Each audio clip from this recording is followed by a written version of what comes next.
has a D800 and lacked the mimetic skills to appear as anyone else. Good, Sim, let's go.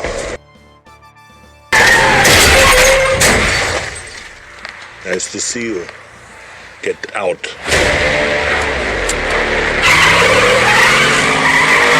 Welcome to The Good, The Bad, and The Sequel. This is the movie podcast where we're talking sequels, and we do it in two parts. The first, an interview with an actor or someone involved that made the film worth watching. And the second, a discussion of the sequel, what they got right, what they got wrong, and how it could have been better. Really hope you enjoyed last week's interview with sometimes actor, sometimes director, producer, writer, Griff First.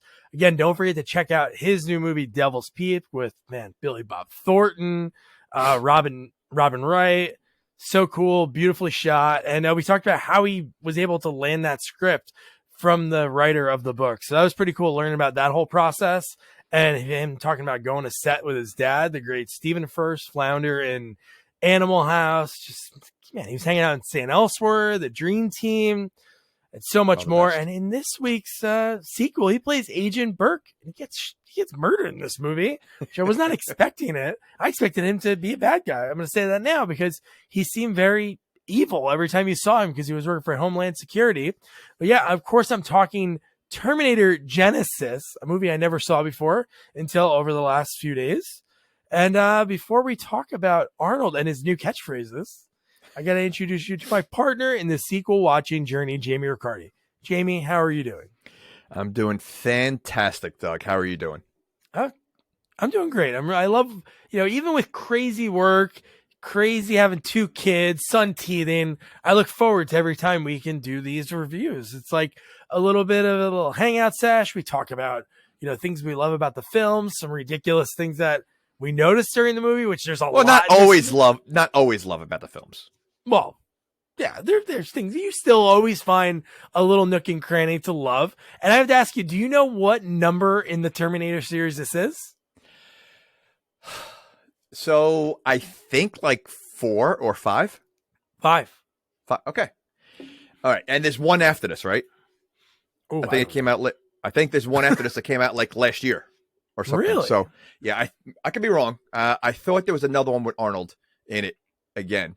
But maybe I'm wrong. 'Cause I did see this movie. I saw this movie a while ago and, I didn't remember it.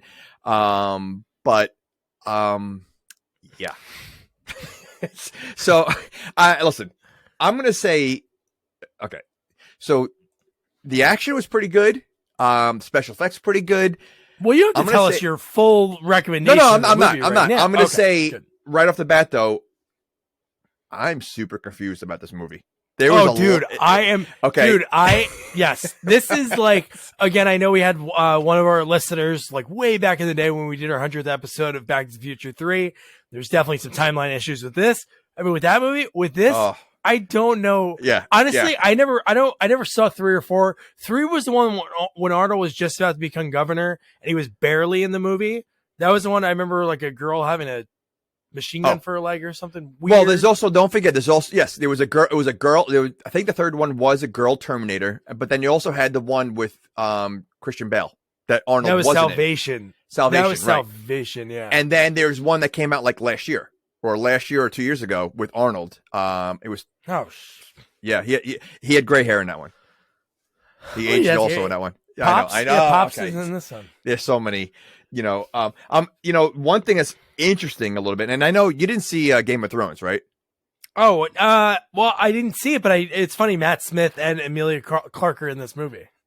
Well, not even that. So Emilia Clarke, she plays Sarah Connor, and she was like the main good guy or good girl in Game of Thrones. The main bad woman, Cersei, who was like she played Sarah Connor in the TV show. Oh, the Chronicles of Sarah Connor. Show. I like that show. Yeah, I like the show too. The show was good. So, and she played Sarah Connor. So, 2 Game of Thrones, the good and the bad, both played Sarah Connor. That's my tidbit. God, that's really, that is that. Yeah. Ooh, that's your people in Hollywood. You're going to the bathroom at like the Viper room. I got some sources. Hey, you over there. I got to tell you the story about Sarah Connor, the 2 Sarah Connor actors. No, I have to tell you. You know, this is a random tidbit, and then we'll get into the review. But all I remember is the Sarah Connor Chronicles.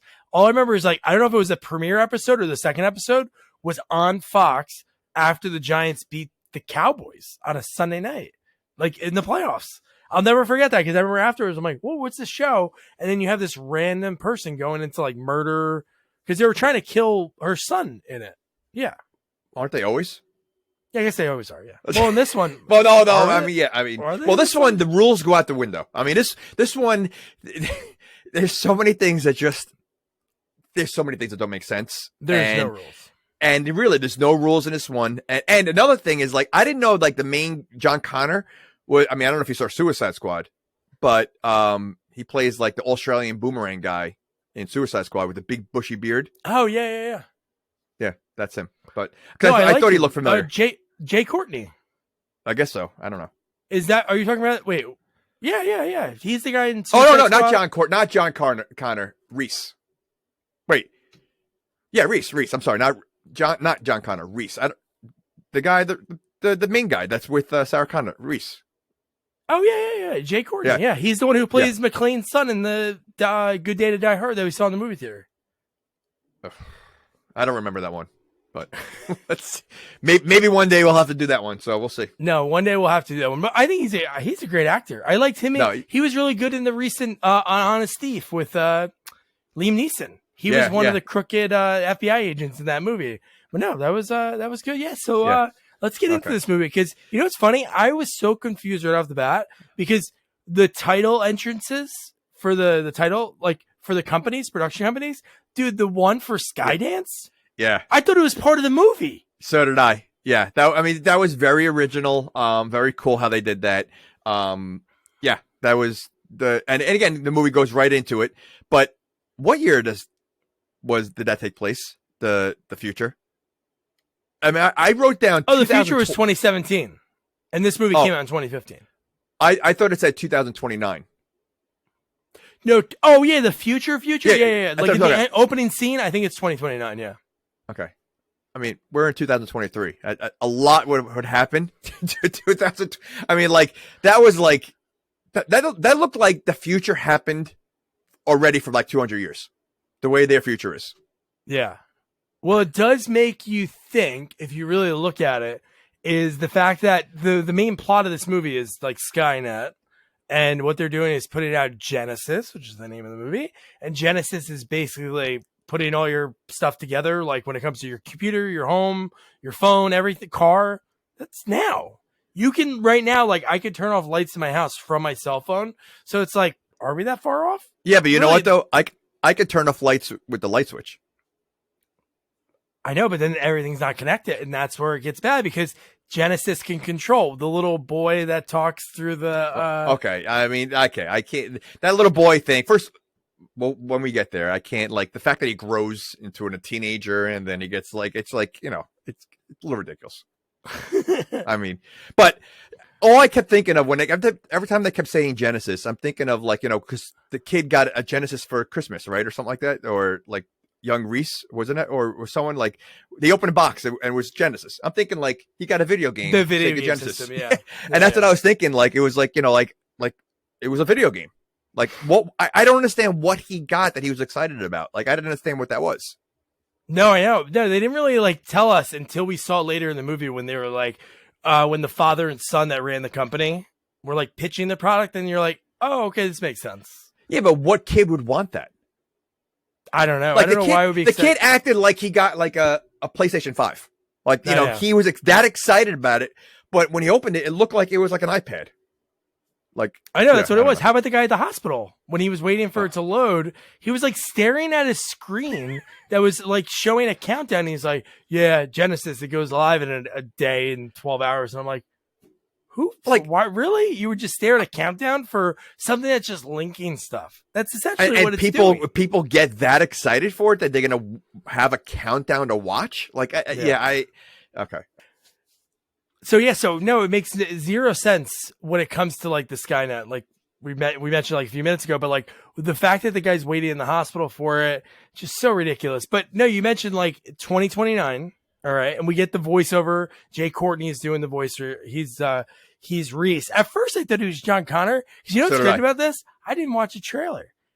No joke. This is the blindest I've ever gotten into a sequel that we covered, because in the movie, when I saw Arnold as top billing, I thought it was like, he's barely in it. Because I really thought it was going to be what happened in the third movie. Sure. Which I don't remember if I saw. I'm sure I saw that movie because it came out in the late 90s.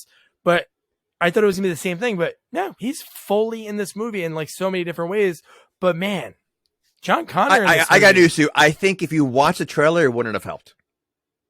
I mean, the movie's so confusing as it is. So so this is the fifth movie with basically, I mean, very similar plots in all five movies. They're trying to stop the few. Clearly, what they're doing is not working. They've tried 5 times now, and it's still, it still happens. So how about like changing the approach and trying something new? Because they literally, every movie is pretty much the same plot, except this one just twists it around a little bit. But like, right? I mean, wouldn't you think that they would try to think of something different at this point? Like, all right, no, we tried it once, fine. Maybe try it a second time. No, 5 times, and it still happens.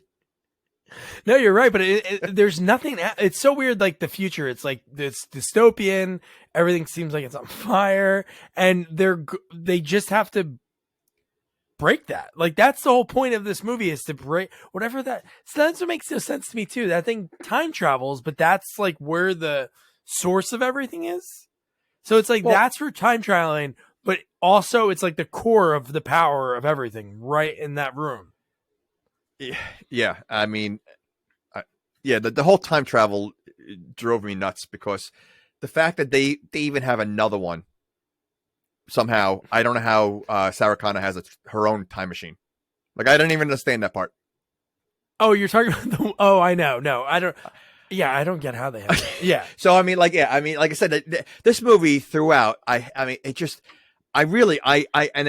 not even a joke. Like, I don't understand so much of this movie, the flashbacks and re-seeing himself as a child, but he wasn't that child. So, but he has the flashbacks as that child, like, and then he kind of meets him, right? Or at some point, see, him meeting him, I thought that was gonna be like butterfly effect. I was like, you can never meet yourself because something happens. But the only that's the one thing that sort of made sense out of like the 10 things I didn't understand. Later in the movie, when he basically repeats the same scene, when we see her touching him as a kid's hand, saying just go straight, which to me makes 0 sense because they're going down a stairwell. I never understood that. He just touched the girl's hand. The parents were terrible parents because the last scene in the movie's horrible. But always. No, we'll get to all that. But how about when it's Reese and John Connor, and John Connor's like, who's going to go in the past and do this? And all these people volunteer. And we kind of find out that it was kind of a ruse because the whole time, because Kyle Reese is his dad, and John Connor knows that, but Kyle doesn't know that. Right. And so he's like, I'll choose you to go back. But just before that, they talk about what they'll do when they win the war. And John Connor goes, I'm going to have a beer. I'm like, all right, cool. And then Kyle Reese goes, you know what I'm going to do? I'm going to find my parents' house and I'm going to rebuild it. In my head, I'm like, is he a carpenter? Ever since he was a kid, the world has been on fire. So he's probably never used any of that stuff. All right. So right now, what you just explained, there's so many things that there's an issue. First of all, one thing I questioned, like, he has these nasty scars all over his face. Yeah. Okay. He lives in a future where there's time travel. There's robot. They couldn't do something better to fix the scars. But the bigger thing is, so you have John Connor sending Reese back so Reese can basically have sex with his mom. Yep. So John Connor could be alive. So, first of all, that's weird. Very weird. Like, he's, so, I mean, and knowing that he's sending Reese back to an extremely dangerous time, because we've seen this multiple times. John Connor constantly sends Reese back, his father back, every single time, who almost basically dies. So he's sending his father back to death because he knows his father dies. Yeah. Like, and the fact that the whole memory thing, at what point do those memories start becoming real memories? No, no, Right? I was agree. like, because like, does it happen all of a sudden? Like all of a sudden, like memories pop in your head because now the time happens because like it just time, like when they do time travel in a movie, it's so difficult. The only one I feel again was Back in the Future. I think it was one when he starts disappearing from the picture. Right. Yeah. And I feel like that was pretty cool. Right. You know, like he was erasing his memories and erasing his life. But here there's no erasing. So it's like, but he doesn't have any memories. Yeah, here's one thing. I know I agree with you, but when they're not about to sleep with each other for like a while, because it doesn't happen really till the end of the movie. Like we don't see them. We see them kiss, but they don't do anything yet. I think they have sex when they're holding each other naked in the transport machine. Oh my! I think that counts. And he doesn't look down at her boobs. He's probably never seen boobs in this dystopian future. He did. She looked. And he's like, yeah. Oh yeah. He barely looked at her, and he seemed very free. I mean, he literally, first of all, okay, he volunteers, he takes his clothes off, and he's surrounded by a room of 50 people. Yeah. Like you don't think they could have said, you know what? All right, listen, he's got to go in there. It's a little embarrassing. He's got to take all his clothes off. How about everybody leave the room, and just John will stay here. No, they're all standing there and watch him walk naked into the time travel. It's like, a little cold in here, right, guys? It's a little cold, right? That would have been funny if you said that as he's walking. He goes, all right, listen, just want to tell everybody it is a little cold, no judging. No, the time travel, man, it's really confusing. Like really, really, really confusing. But so then when he goes back, so he's leaving, and right when he's leaving, we see Matt Smith, who's like an army person, who I guess somehow through Skynet became an actual human, and he's not a computer like generated form, because out of nowhere he comes out of nowhere, grabs his like neck, and then John Connor's screaming and he flies back. Like that's what happens. But why not, if they could do time travel, why not go further back? Like go further back. Like I feel like they always time travel right at a time when Skynet's basically done. Like Skynet is just about done to do how about like there was a countdown for like 2 days. How about go like years before that, like as they just getting started, and just blow up the building or whatever, kill the guy that's supposed like kind of the second one, right? They stopped that they came back and they stopped that one guy from yeah. Right. Or something like that. Like why, like I feel like they didn't go back far enough. Like why did they have to go at that time? Oh, I agree with you. I hear that, and I raise this. How about later in the movie? We can talk about it now because it's really in the same ballpark. When the computer, Arnold goes, the computer, it's evolving, so it's able to speed up the timer. Because when they arrived, it was like 13 hours, and the timer speeds up to 15 minutes to go. Why wouldn't it speed up to 15 seconds? Why leave any time for... Wait, why 15 seconds? Why don't you just go right to like start? Yeah, you're right. Blow it up. You know how many innocent people died in this movie? I don't think Genisys, the little kid matters, because we saw so many innocent people die. Wait. You're counting him as a real kid? No, not him. I'm talking about him as a real kid. I'm talking about like how about there was the gasoline truck driver who's minding his own business, working 10-hour shifts, and he gets blown up. The destruction in this movie is ridiculous. Oh, yeah. I mean, not for nothing. I mean, there's in every Terminator movie, there's mass like innocent people, except for the second one. Arnold doesn't kill anybody. Oh yeah, he maims them. Yeah. But yeah, I mean, like, the casualties, it's just ridiculous. I mean, and again, the fact that they went back to the time so they could show like a younger Arnold and the guy had the same mannerisms as Robert Patrick, or is it Robert Patrick? Mm-hmm. Yeah. He definitely had the same movement, but they also made him Asian. No, well, he's a different movie. It's a different T-1000. No, he was supposed to be Robert Patrick. He was supposed to be the same character. I don't know. Yes, he was. Because it was the same timeline as the other ones. No, that was 94. 94 is the second movie. Because John Connor at that point is... So then why was that exact...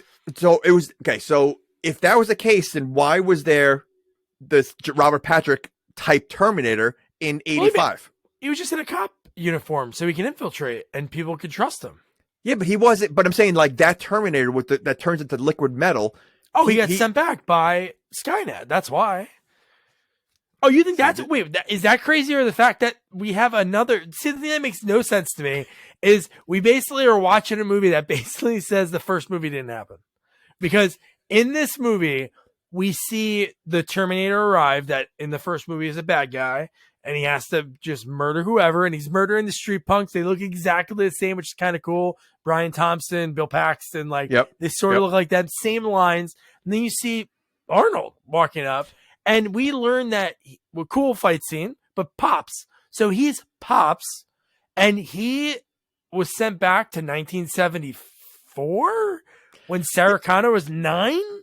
Why? Like what? Like they don't explain that. She said that he saved me when I was 9, when I was going to drown at 9 or something like that. Like why? Like they don't explain why. I understand that they needed Sarah Connor, but why 9?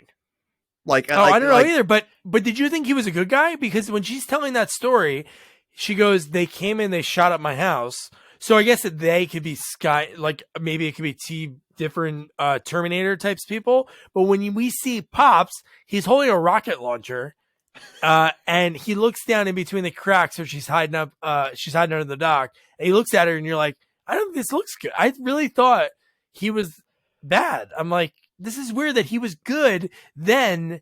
So I don't know. But he was bad in 85 and it doesn't. But he was also bad at.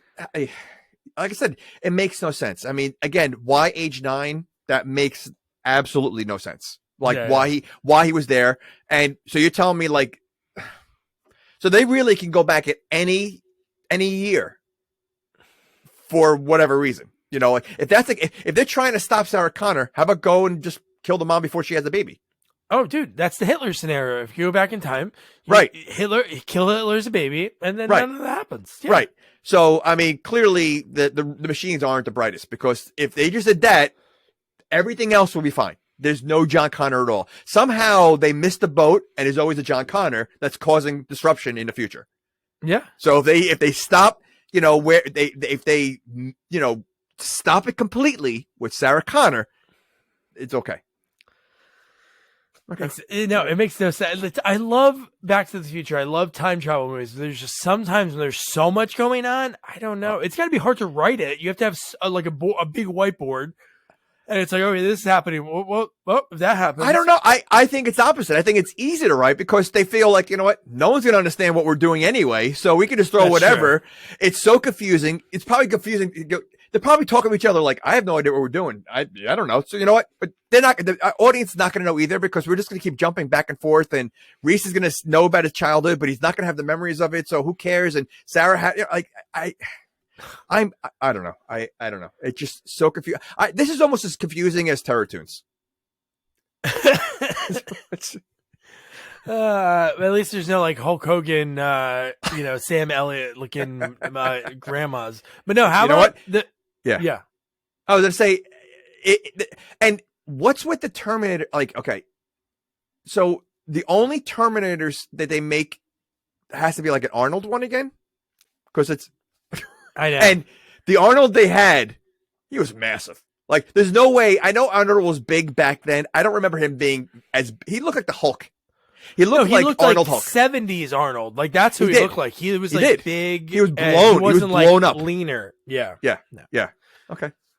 But no, how about when they to get back to just before he time travels and John Connor gives him a photo. He goes, "You have to go to 84. They're going to kill my mom. Here's a photo of her." And he goes, "She's going to look a lot different because right now she's a waitress." Because in his mind, he has no idea that he has no clue about what's happened in the past before that, because he thinks that she's just like this normal person. But in fact, she's been training this since she was 9. So she's like ready for everything. But when he goes, yeah, she's a waitress, and he goes, a waitress? And I'm like, there's probably no restaurants in the future. Maybe. So they don't. He should remember a restaurant when he was in the future. No, not that you don't eat, but then we saw later in 2017, he was like a kid, so he should know where the waitress is. Like, of course, he's probably thinking like, oh, this army goddess who leads this rebellion, she can't be a waitress. Well, no, he acted like he had no clue what a waitress was. But what I also want to know is this again? This is the future that has time travel. They can't figure out how to leave clothes on when you're time traveling. No, and the way they explain it is so great because it ruins Arnold from being able to do it. It was like any organic matter cannot. I get the Arnold thing, but you're going to tell me you can't figure out some kind of clothes. You have laser guns in the future. I mean, you can't figure out. All right, we made outfits that you don't have to walk around naked all the time. I mean, literally, that scene where they're both standing naked in the middle of the highway. Oh yeah, I mean, ridiculous. No, but it doesn't make any sense because if humans can go through that, but Arnold couldn't go through it because he has organic matter, which is the same thing that humans are made out of. But they're saying that it would rip off. Maybe because it's like a microwave. They said like putting metal in a microwave or something. I guess I don't know. Oh, the metal. Oh, that's what it was. Oh yeah, dirt. That's the whole end of the movie. The most important part of the movie I'm like skipping over in my head. I'm more worried about the how the cops arrive so quick in this movie because even when he lands in the alleyway and you have like the homeless Joe sitting there and he takes his pants, within seconds the cops are there. I'm like, how are the cops there that quick? Even when they go to 2017, how are they there that quick in the middle of the highway? Even like the bus scene, how are the cops already like getting ready to stop? Yeah. And outside of the highway scene, because they were together, maybe they missed it. But like, I feel like in all the other movies, they always land in an alleyway. They always like arrive in an alleyway, right next to a bump. Arnold in the first one, he landed in a park, right? Park, yeah. No, but Reese landed in an alley. Oh yeah, he did. You know, so I'm talking about Reese. So Reese always lands in an alley somehow, like he's able to control it. You know, but yeah, Arnold lands in the park. Okay, and I mean, same thing with Arnold, but Reese sees a bum sitting there who's the exact same size as him. And not only that, when he's being chased and he runs into the odds of him landing in a clothing store through the window, he runs past a pair of sneakers. One pair of sneakers he picks up. He puts it against his foot and he runs off with them. Like the first pair. I go shopping for sneakers. I got to try on 5 pairs before I find one that fits. He grabs one that fits perfectly. Nailed it. That scene was really cool. Like the eeriness of, like the Robert Patrick, like cop, like chasing the store. And it's so cool to call back later in the movie that the cop that survived that was JK Simmons. I thought that was pretty cool.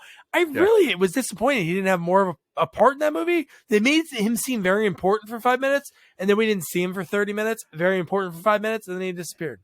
Well, you know, when he does arrive, I didn't know what his role was. Like, I didn't know he was I didn't think he was a cop. I just thought he was a crazy guy who had these conspiracy theories about time travel and everything else. Like, you know, I mean, he's great in everything he does. You know, but he also, like, I'm assuming he was a retired cop, but he seemed to have access.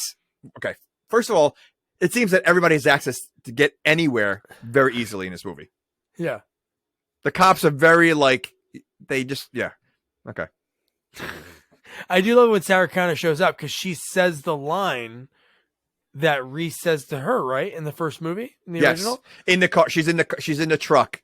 Yeah. Come with me if you want to live. Yeah. No, she says Arnold's line, not Reese's line. Oh, that's Arnold's Arnold's line. Yeah. All right. And okay, so, you know, and then you obviously see Arnold. Like, if you had Arnold as like your, you know, you find Arnold when you're younger, Pops, would that be like the name you'd come up with to name him? Like, that's kind of, first of all, it's kind of like her father, did her father die in that scene in the beginning? Well, that's what she made it sound like. Yeah, the whole house got killed. And so you basically replaced your father within seconds with a robot. Yeah. Did she go to school? Do you think like they did like daddy-daughter dances and stuff? Like your Girl Scout cookies, he's like helping her do all that? Well, I'll tell you right now, if they had like, you know, like the kids versus fathers, like, you know, like baseball games, he would crush it. Yeah. Oh, football? If you'd be a football coach, you can help all. No, the funniest part about this movie that all I was thinking of in a later scene when they're at, I just got to mention it now because I don't think I wrote it down. When they were breaking into Skynet or Genisys later in the movie, and he talks about, oh, I worked here when they were building it. And he was like, I was able to break into the computer, which is crazy. This like technical thing. He was able to break in and put her fingerprint into the computer. The best is he's like, yeah, I worked here until I got laid off. I'm like, wait, like I said, yeah, it was so easy. I mean, I wouldn't call it breaking in. I mean, it was really like, they basically had, it was the very door was easy. open. The door was open. I mean, you would think like this is like the most high tech thing that's happening. It's such a big event, big place. I mean, you think their security would be like top notch, and there really was no security.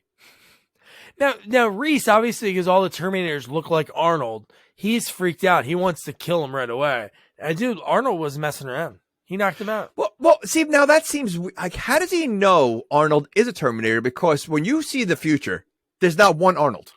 They're all robots. There isn't. We see Arnold getting made. That was the only thing we saw in that intro scene.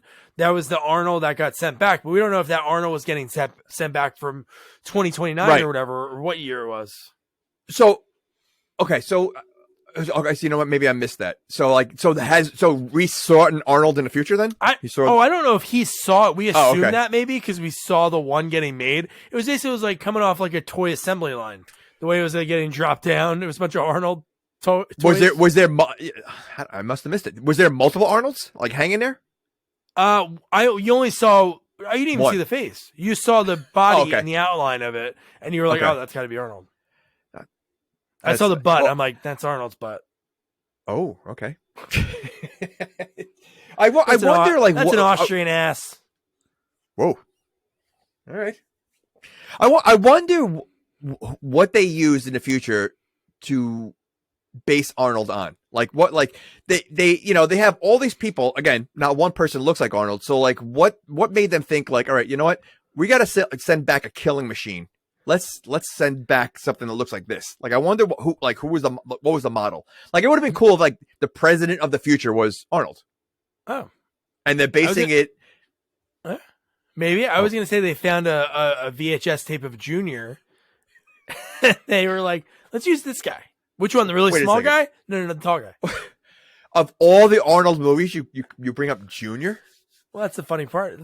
That's the joke. That's like the least Arnoldish movie that you can come up with. Like, you could have said Conan. You could have said Kindergarten Cop, Red Heat. Good. Running Man. We can go through all the Arnold. Oh, okay. Good one. No, I know. I don't know what it's just. It would be great if there was all different ones. Obviously, for some reason, the other models have different looks because they can look like anyone, which we didn't get that in this movie. We didn't get one that changed. We had the one that looked like John Connor. Spoiler later in the movie. But we didn't get one that changed like the way Robert Patrick did in T2. Remember, he was changing into everyone. Well, I'm assuming the other one could have before they basically destroyed him like pretty quick. But that's true. How come? Okay, so why does it seem like in the future the bad guys have the better Terminators, and we just have like the old, like the good guys only have the basic model? Well, technology, that's what it is. You know, these people that are like, but they're both in the future though. They're both in the future. Yeah, but one has such advanced technology, even though it's still creating a cybernetic organism. It's one that has the computer. Skynet rules everything. The other guys are making it in a shack, sort of. So they're building it on their own from scratch, like with hammer and nails. But the Skynet has the capability of making the T-1000, whatever. But is that what Arnold is? T-1000? He's the T-800. He's okay, a T-800. So the T-1000, it's a liquid one, right? So, yeah, and then the one that what's name is at the end of the movie, it's T-3000. But no, the thing that doesn't make any sense is who sent Arnold back as Pops? They never told us that, because you would have to have control of that space to send people back. So was there a timeline when John Connor did control that space? And why was he good? And okay, so if Arnold was sent back as a good Terminator to protect Sarah, but looks like Arnold, then they have the same resources to build Arnold as the bad guys who send a bad Arnold. Yeah. Also, so which means why don't they have the same resources for the T-1000 or an advanced model? a guy snuck in, he infiltrated, he worked there for a day, and he was able to flip a switch. Maybe it's good, bad. He flipped the switch, and he was able to send him back and help. No. There's a lot of things that really don't make sense in this movie. Like, no joke, like not even like in a joking manner. It's really so confusing to think about Arnold waiting and like on his own for all these years, because he really isn't with Sarah, because he even mentions when he goes, "Oh, I got a job at the construction site." And in my head, I'm like, you would, oh no, he wouldn't know that. So he couldn't travel from 84 to 2017. So he was basically living a normal life, doing stuff, having breakfast with her and just karaoke. Well, she wasn't around. You mean before all those years? Yeah. That's pretty funny. Yeah. He's like having this normal life. She leaves, and then he's all by himself for 33 years figuring it out. You know what? That's a movie I would want to see. That's what Arnold. The early years. The Terminator. The early years. Yeah. Well, so they explain why the Terminator gets older, and he gets gray hair. But wouldn't he also start deflating? Also, he's not working out anymore. I don't know. Wouldn't his skin get like looser? If his hair's getting grayer, why wouldn't he get a little flabbier? Like, that would have been funnier. If he's getting older, then his arms are like, dangling a little bit, and he's got the neck fat. We did see his fingers not work for a few minutes, which I thought some of that stuff was going to come back later. But it really didn't, like during a fight or anything. Cause he, like, the one time his knee popped out and he had to snap his knee back in. But, no, his arm like just doesn't work. Do you realize that we're like 35 minutes in, and I don't think we talked about the movie yet? Yeah, we're back in 84 at least. Now, we mentioned this so many times already, and it's something that is like an underlying thing, so this will be the last time I mention it. But the fact that she knows that she's going to sleep with Reese, and he has no clue until like hour 30. And so even this part, she even knows, and I think Arnold makes a comment, and Reese has no idea what she's talking about. I think he even says, like, "Is this the one?" or something weird. And you're like, what? So, but even that part is strange because, like, she knows that she first of all, she has to sleep. Like, see, how does that work? Like, she knows she has to sleep with this guy. Like, So even if she was repulsed by him, like, she has to sleep with this guy because that's going to create John Connor. And like, what if like he was like all pimply and like, he had warts all over and like really ugly, but she had no choice. Like, is she forced? Does the future force you to do something that happens anyway? But like, again, back to that like weird stuff. Like, how, like, because she almost seemed annoyed by him from from the beginning. And didn't like him. Yeah. Okay. They fell in love in a matter of a day and a half. Literally, like, what's the timeline of this movie? Because it was nighttime, I think, once. I think it's literally maybe 2 days. Yeah, no, she mentions that. I've only known you for 2 days. Right. Yeah. But he says, "I love you" in 2 days. I understand. See, I can understand her maybe saying because she knows the future she has with him. But he knows nothing about this, and he fell in love with her in 2 days.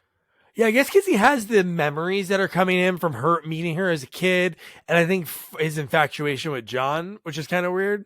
Like, John was my buddy, and it's like, oh my god, I'm his dad now. I'm sleeping with his mom.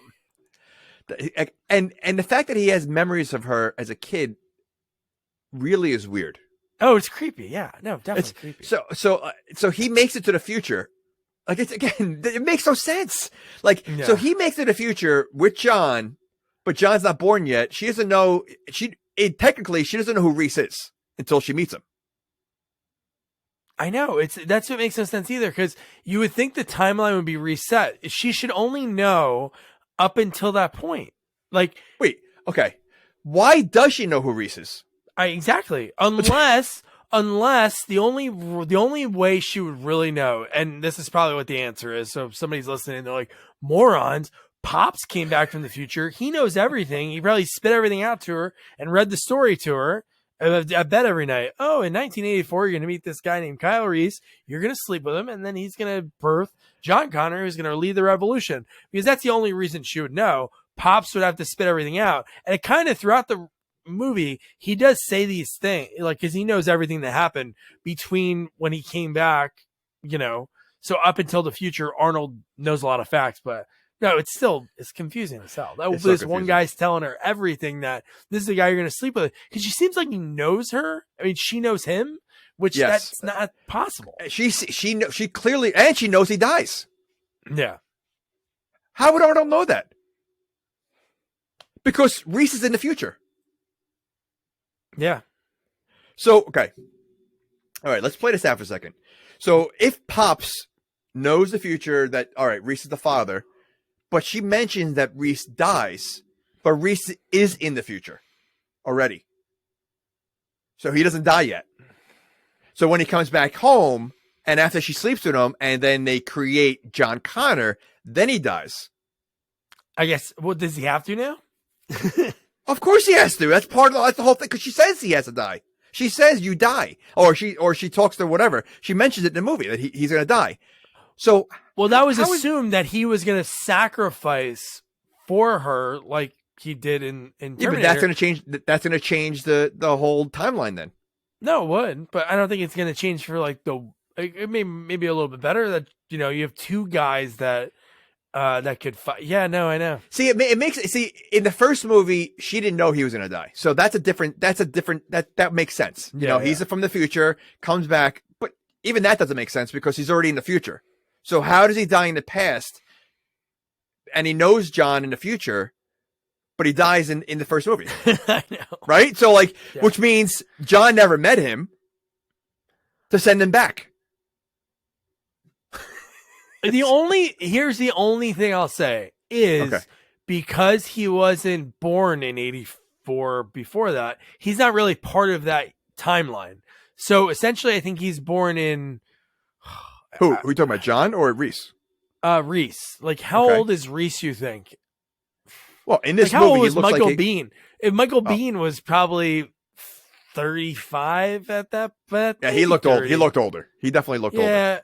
Yeah. So maybe that. Yeah, but again, he's coming from the future, being sent by John, his son, but he dies. So if he dies, how is he in the future? Like that changes the whole timeline the rest of the way. But he wasn't born yet. I guess if he was born already, I don't know. I'm just thinking. I'm getting a headache. Yeah, me too. So some cool scenes. The visual effects in this movie are really top notch, and even like that Terminator fight when Arnold first sees Arnold, when he sees himself, that's a cool fight.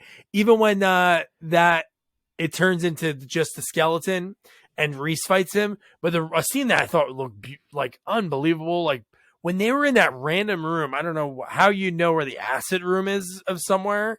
But when they get the T-1000 in the asset room and they just start shooting at the ceiling and it just starts. No, they that was a trap. They set that up. No, I know that. I know it was a trap. You said had they know that was their asset. Where's an asset room? Can you tell me right now? No, they made it. Oh, they made that? They were all bottles filled with acid, all lined up. So they had bottles on the ceiling. They had bottles everywhere. Oh, I didn't know. So the plan was. I knew where they went to was somewhere that was the place where she went with her dad when she was a kid, right? And yes, and so the whole point was to attract him to go to that place where they set up with all the acid, because you see the bottles in the ceiling, like you saw all those bottles lined up. Yeah, I think they were shooting at pipes, and I'm like, where's their acid in pipes? Yeah, no. This is looked like it was like vinegar bottles, like lined up, with acid. And so, that's why. So, yeah. Oh my gosh. Jesus Christ. Yeah. But so then we get that. And then right away, what do we get? We figure out that it's time to go to 2017. So, how do they, why, maybe I missed it. Why is there another time machine? Well, Arnold talks about how he built it out of whatever he could find.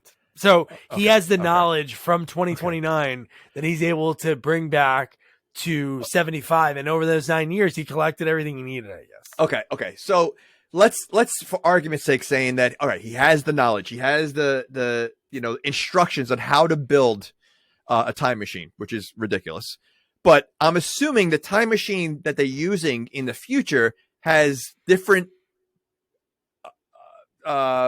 hardware and software and products that are not around right now, or that he's not going to find, he's not going to build that at lumber and all that kind of, like, it's like more high tech stuff. So what is he using to build the exact same time machine?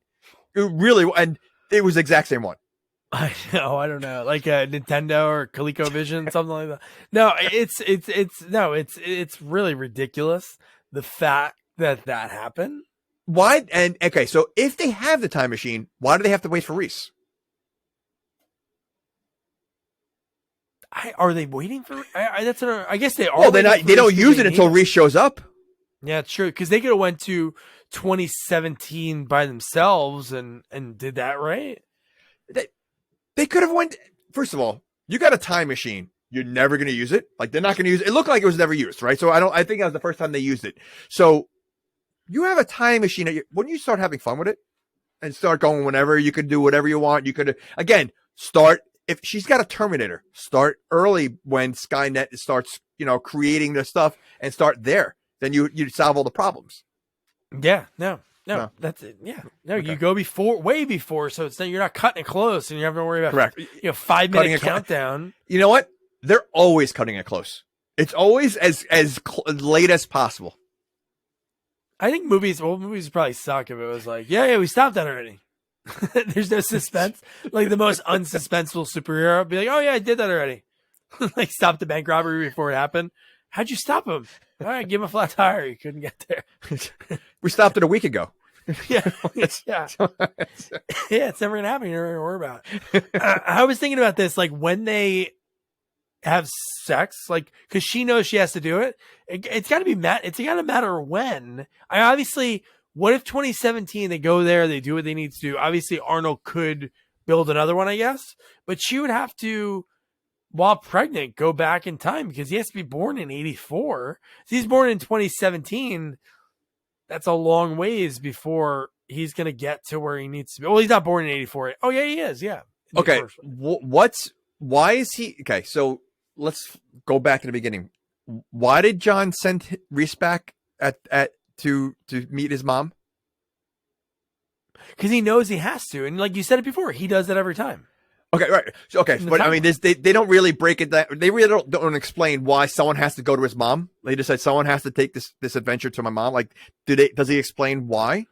No, just to protect her. People are going to be after my mom, and you have to protect her. That was really it. Not like, yeah, you have to go bone my mom, man. What if one of the girls that was working with John said, you know what, I really want to go. Oh yeah, and like, and okay, you got to choose between you and Reese, and the girl wins. Yeah. They're like, will that change the future? Yeah, it'd be like the Bill and Ted Bogus Journey team, like best 3 out of 5. Best. John, just win the frigging game. God, so here it is. We're getting them. It's time for them to go into the future. Oh my gosh! Man. And then the Terminator has to wait even longer.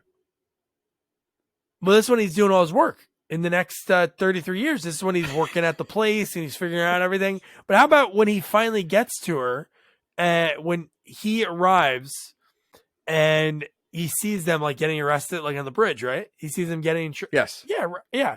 And Arnold, look, the first words he says to them are "Did you mate yet?" That's what he says.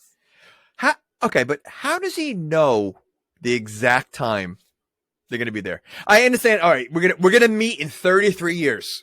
Okay, where?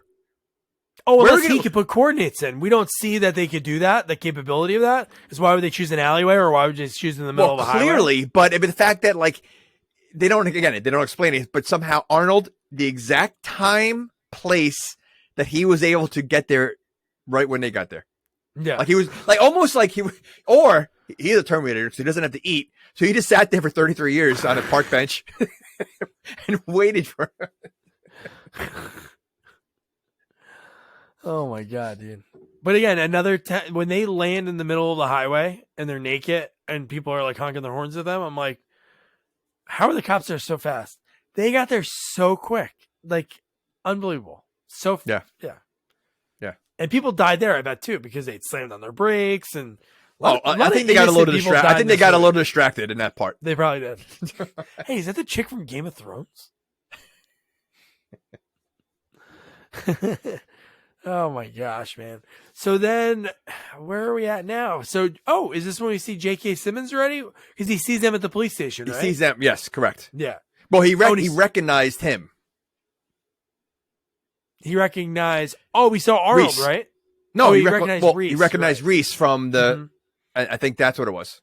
From 84. But he knew, and he remembered, I don't think he saw Arnold yet. Arnold wasn't there yet. Right? Arnold Arnold we just didn't see walks Arnold. Yeah. Yeah, he just walks into the, But doesn't he grab Reese by the neck when he first walks in? Arnold? Yeah, I thought he grabbed them because they were sitting in the doctor's office, right? They were pretending to fight in the gowns. Oh yeah. And I thought Arnold grabbed him at first. Maybe I'm wrong. He might have because I think Reese always didn't trust him, and I think at that point he didn't think it was really the same guy, maybe because he didn't believe it was him. So it might have been that. I forget. Right. Okay. But that was the whole Genisys part. That's when the guy was on his thing, like Genisys can't wait for 2 days launch, and he's just like staring at a countdown. I'm like, nobody does that for anything. Yeah. But and then JK Simmons wants to get in there because he's like, oh my God, that's the guy that saved me 33 years ago. And from then he's always believed in time travel because he witnessed everything. He saw the landing. I guess somehow that's why the cops are there so quick. They did see the landing of it in the alleyway because they were there so fast. Yeah, but even at that point, they're still not thinking time travel, right? Because they think that JK Simmons is just crazy. Oh, yeah. Nobody. Well, we find out one of those girls, which she should have been later in the movie, that was working there, who was like a plant. She was like a T-1000 or whatever. They didn't really do anything with that after that because we didn't see her again. She just did what she had to do and then she disappeared. But the whole point of, oh, man, I don't want to deal with this shit. The cop, he reminded me of like Danny Glover. He was like, oh, man, I can't wait to get this one off my plate. Homeland Security's on their way, which is Agent Burke played by Griff. And and then that never panned out too because I thought they were bad. The whole time I thought they were bad because they looked so like angry. Both of them, him and his partner. Well, the cops really don't do a good job. I mean, even the security guy is playing on his phone. Well, the one security person that's like monitoring all the monitors, and he's playing on his phone. No, my God. But back to JK Simmons, he doesn't help himself because he looks so disheveled. So no matter what he says, he just looks like a crazy person anyway. So I mean, he doesn't have to play the role unless he's just so like disheveled of seeing aliens 30 years ago that he's all liquored up and he's like believes what he saw. Right. Nobody believes they did ask him if he was drinking again. They did ask him. Yeah. So okay, all right. So he's probably all drunk, from that experience, and nobody believes him. Yeah. Okay. I do like Arnold. It was kind of like a callback to the second one when he had the box of like the big box of roses. He has the teddy bear. It's pretty cool. But again, he's able to walk right in. He stands out like a sore thumb, and I mean, even the way he moves, again, he's a robot, and really like the security, like throughout this movie, there's no security. If it was like a little short guy, then it's like, maybe he can get through. But if I see this big hulking man walking in, I'd be like, oh yeah, this is a police station. You just can't go wherever you want. Nobody questions him at all. And he doesn't say a word. He just so suspicious, but no one. Yeah. They're more concerned about JK Simmons than they are with Arnold walking around. Yeah, I know they are. This guy looks crazy, so we got to watch out for him. And then when he helps them out to get him out, right? Yeah, he breaks through the wall. He goes to the wall, I think, or something. No, Arnold does, but J.K. Simmons knows who they are, and he goes, I'm going to get them out, and he teases both of them. Yes. Which is kind of crazy. When that happened, what did you think was going to happen next? The old put on the cop uniforms? They didn't do that. Well, I'm surprised because they probably would have been a perfect fit anyway. Oh, yeah, they would have been. The two cops that walk in are the ones that were the perfect, And most likely, if they did that, they'd be standing in white boxers and a white T-shirt. Because that seems to be like the thing when someone steals like the security's clothes, they're always wearing white boxers and a white t-shirt. Always. Every movie. It's part of the uniform. You gotta wear white underwear, white boxers, and a white beater. That's what you have to wear every time. Oh my god, dude! Yeah, but the fact that Arnold, when you mentioned when he goes into the security guard room and the guy's on his phone, one of the most important jobs there. I love the way Arnold did it too. Is he kind of like flicked with his foot and he threw the guy into the TV screens, like I mean, and you couldn't see the complete damage till later on when the cops walk in there. Oh, yeah. The entire room was just destroyed. No one died there, but that was a lot of damage that the tax-paying dollars are going to have to take care of. That was like $50,000. And this is a hospital, right? They were at a hospital or police station? No, a hospital, right? Or that was police that. station. Ooh, that was a police station. No, that was a hospital. That was a hospital. Okay. That was a nurse that was checking them correct. out. And they were on the back. Okay, so they were in a hospital, and somehow there's a monitor in every single room in the hospital. It's important that Arnold.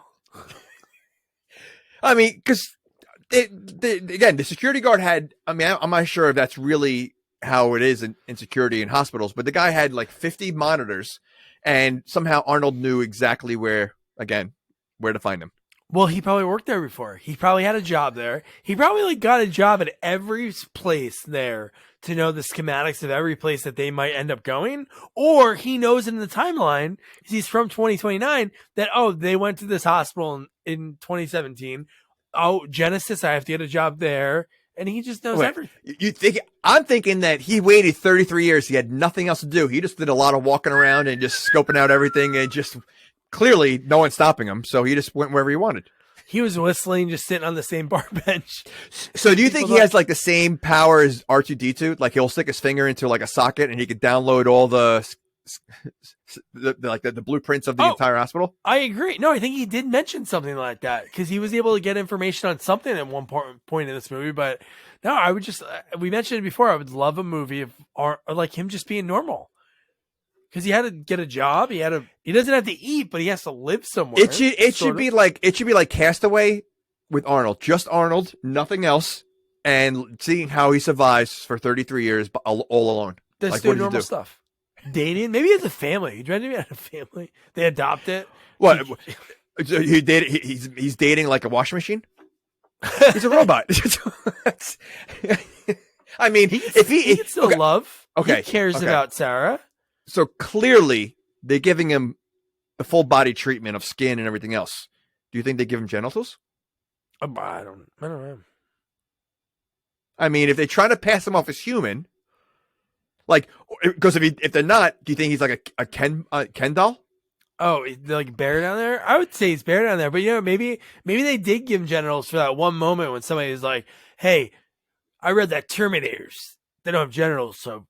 Show it, and then it's like it's there, and they're like, "All right, fine, you're good. You can join us." So then, if they give it to him, do you think it works? I would think so. If he can throw his kneecap back in place, I'm sure that can work. Okay. I mean, I don't know what the point would be if I'm thinking they don't give him genitals because there's really no point to really give him genitals because he's not human. So I think he's more like a Ken doll. See, that would be funny when he walked up to the gang because he had no clothes on, and they pointed out like they laughed at him, like what's or something like because they didn't say anything about that. They just said that your clothes are at the dry cleaning or something like that. Okay, but how wild was the scene when you see? That's the one thing that really was that I loved about this movie was John Connor. Obviously, we saw him get like grabbed. But nowhere in my mind did I think what happened. Like when he showed up and said, "Guys, let's get out of here," and they go. I did not think that was him. There's no way you didn't think it was him. Oh no, I thought it was like like a T-1000 that was disguised as John Connor. I didn't think it was really him. Well, you're right. Well, you thought it was really John Connor from the future. Yeah. How did he get there? I didn't know what timeline he could have somehow went back in or something. But the fact that we saw him basically get murdered. Right before that Reese left. We saw him get grabbed. So you think that once Reese left, the guy let him go? And he's like, all right. Hey, tossed him over his shoulder. What was everybody else with them bad too, or was it Matt Smith by himself? Like we didn't get any of that. They should have re-showed us that scene when he was explaining Skynet didn't kill me, they saved me. Like they should have showed us as You think they just stood around? No, but I'm saying how many people you think there were That's what I'm saying. That's what I'm saying. So yeah. I don't. Yeah, that'd be interesting to find out. If they have one computerized bad guy, I'm sure they had multiple all around. But they didn't even show any of that. Or they just stood around because they just watched the naked guy walk into the time machine and they were so distracted that they weren't paying attention to what was going on with John Connor. They're just whispering to each other like, kind of small, right? Oh, it really was cold in there. But no, it was just so weird. But honestly, it was still shocking. I like you thought, that something was up. I'm watching it and I'm like, oh my God, that's him. But it was just so shocking that Arnold comes out of nowhere and just shoots the shit out of him. I'm like, whoa. He comes out of nowhere all the time, though. Dude, somehow... in this movie, there's so many times. The one later in the movie when he comes out of nowhere is so friggin' cool. Oh. But he just happens to know where to go at all times. But I honestly didn't think it was the real John Connor. I just thought it was some kind of imposter or like a Terminator coming back as John Connor. Because if they can make an Arnold, they can make a John Connor. But that was a cool aspect, like thinking of our heroes, Arnold aside, like one's attempting to kill her own son, which he's never seen him older. So obviously you still, even if you don't see your kid older, because she's dead. I don't remember how she dies or what year she dies in, and then the other guy, it's his best friend who he's like grown so fond of. And then he finds out just before this, that, right in the scene when they're talking, he finds out that I'm your dad. So it's like all these emotions, and then Arnold comes out of nowhere and shoots the shit out of him. And then just seeing his face, like go back to I was like, whoa, man. That was like Lawnmower Man kind of stuff. Like, no, it totally was. Yeah. God. Yeah. So, so badass. Well, where does Arnold get all those guns? Oh, well, he's been collecting them over the last 33 years. From where? Where's Underground he poker games? Underground poker games? He had a stash of weapons, like a massive amount of weapons. Like, ridiculous. And how about when they're fighting in the hospital and you have the air tank? So John Connor does the air tank and there's all these people like in the waiting room and stuff as they go through the wall fighting, and the air tank flies around and we see it like sort of disappear. I'm like, somebody died from that. Like somebody definitely. But the most random thing about this whole movie was it's so weird because you don't realize product placement sometimes, because this movie didn't have they weren't eating at restaurants. There was no like stores that they went to that they had the product. But how about when they were fighting in the hallway and he slams him on a vending machine of Pepsi Max?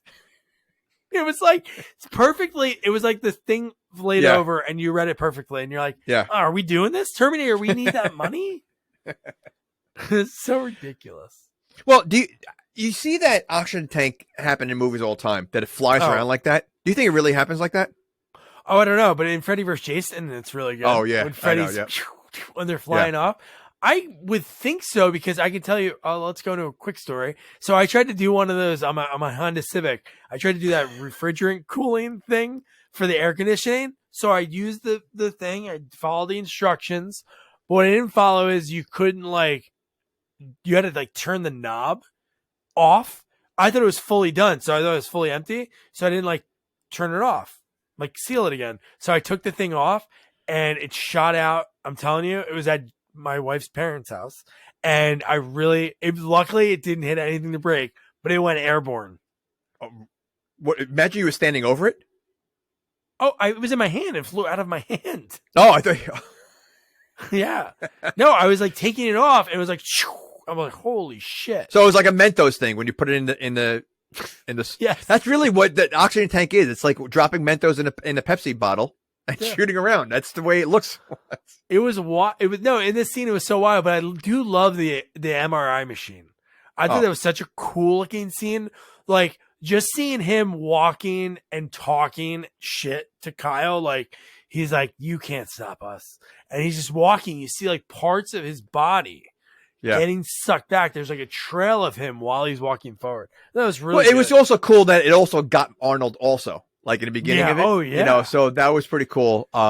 That, because they easily could have forgotten that and just let him get out of there. But I mean, so I guess if Arnold travels in a plane, he's always going to bring off hit the metal detector. It's going to go off every time. He can't travel by plane. But it was cool. A lot of cool setups because that was a setup for the end of the movie. But here's one thing. So John Connor's a bigwig at Genisys, right? Nobody's going to recognize him from this episode that just happened at the hospital. So when he's doing that press conference and he's talking with people, nobody's like, hey, John, there's a video on the internet or people are looking for a man that fits your description. Yeah, but he looks but we're talking about what, 20 years later, right? So he looks the same.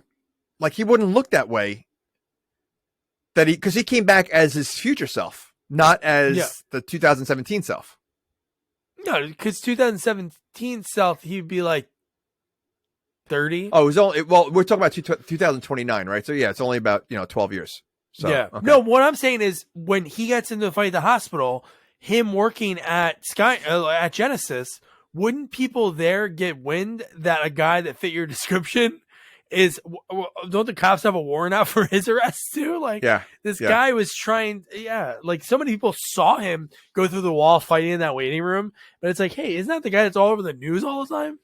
So, okay. So he's a big time person at Skynet, but in the future, he's not. No, he's not. He's planning to go back into that. I know. It makes no sense. Okay. But in the past he was, but in the future, he never worked there. I guess now the timeline is that he never worked there. Because they altered the timeline with him going back. No, that's what makes no sense about time travel movies. Because I know like there's with timeline, it's like there could be a timeline A, B, C, D, blah, blah, blah, blah. But for me, if it's like there's timeline A and it's his life, and then in 2029, he quote unquote gets killed, and then he is a T-3000, that's his model number, and he gets thrown back in 2017, it's like, I don't know. So it's obviously at this point, Sarah could care less about John. So shouldn't she just jump off the bridge? I was thinking at one point, I go, why doesn't just Kyle just shoot himself in the head right now? Because if he did do that. No, forget Kyle. Oh, well, yeah, but John's already born. So it wouldn't make a difference. It would be Sarah who would have to do it. But wouldn't that not make sense? I know. Like in the Back to the Future, like if Crispin Glover died. Correct. In 84, like if Biff punched him and he fell on the concrete and died, like Marty would disappear right at that moment. That's how that should work. I bet you if that happened, Marty would have looked a little bit like Biff, and then that whole future would have changed that way. But that would have been a funny nightmare. But if one of them, one of them did it, but again, it's the timeline because he's already born. Would it make a difference? Yeah, if they did it, like it just doesn't make sense. Like I hate when they do this kind of stuff. Chris, there's no way. I guess you're right. In like 2017, that wouldn't matter. Yeah. So if she would have killed herself in 2017, or if he would have shot himself in 2017, it wouldn't matter. Right. But I guess in 84, but would it matter in 84 because he was in the future and he was? I don't know. So ridiculous. Yeah. Because that's like it makes no sense. All right. No, all right. Well, again, back to the fact that that Reese knows young Sarah, to me, screws up the entire future. That makes no sense at all. Oh, you mean Arnold? Arnold knowing young Sarah. Arnold. I mean, like, it just... Yeah.